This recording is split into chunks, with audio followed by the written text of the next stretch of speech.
جعل الظلمات والنور ونشهد أن لا إله إلا الله وحده لا شريك له ونشهد أن سيدنا ومولانا محمد وبارك وسلم صلى الله عليه وعلى آله وبارك وسلم تسليما كثيرا كثيرا. أما بعد، فأعوذ بالله من الشيطان الرجيم. بسم الله الرحمن الرحيم. وما أرسلناك إلا رحمة للعالمين. صدق الله العظيم.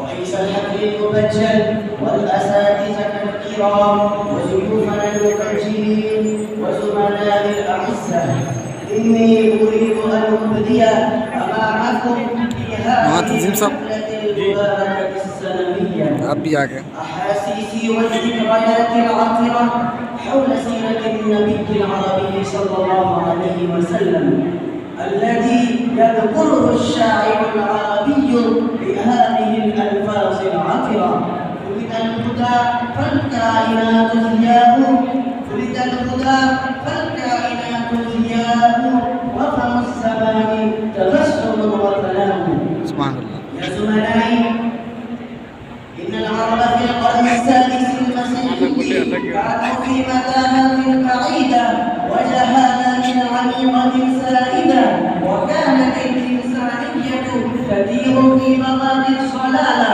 والظلامة، إنها تضل ضلالا بعيدا. وكانت الخمر والقمار مباهة ومفاخرة لها، وكانت البنات عارا عظيما لها، وكانت البغضاء والفحشاء عنصرا لها، وكان الرباط الخلقي واركانه الوتيله تزلزلت تزلزلا شديدا.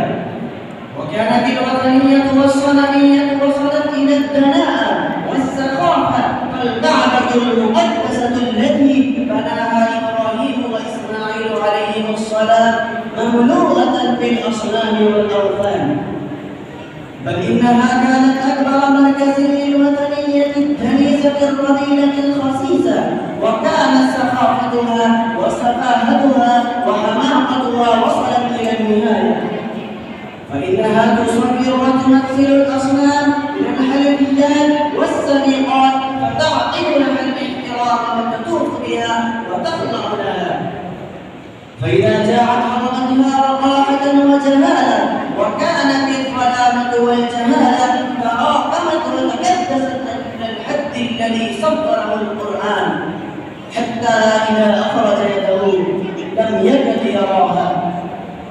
يا أزهر المسلمين المحمدية، في هذه الأحوال الأسمة الكئيبة طلعت الشمس المضيئة من أفق التهامة التي بدلت تلك الظلمات من الكفر والشرك، والتي تنفرت بها تلك المصابيح التي تخطو وتخبط في هذه الأحوال العرجة الصدقة. إنه برز من فلكات البداء البدل المنير الذي نظر الإنسانية التي في الأمواج المتلاطمة من البغي والفساد. طلع البدر علينا من سنجات الوداع، طلع البدر علينا من سنجات الوداع، وجب الشكر علينا ما دعا لله داعي. ما شاء الله ما شاء الله يا شيخ.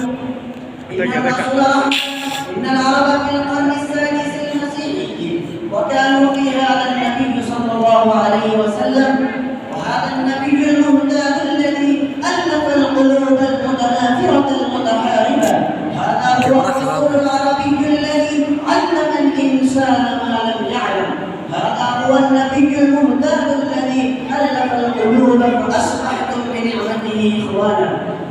يا زملائي، إن رسول الرحمة قد مضى سبيله وقضى أجله المحترم، لكن تعاليمه البيضاء وشريعته الغربى وأوامره الوضى تبقى وتحيا إلى ما دامت السماوات والأرض.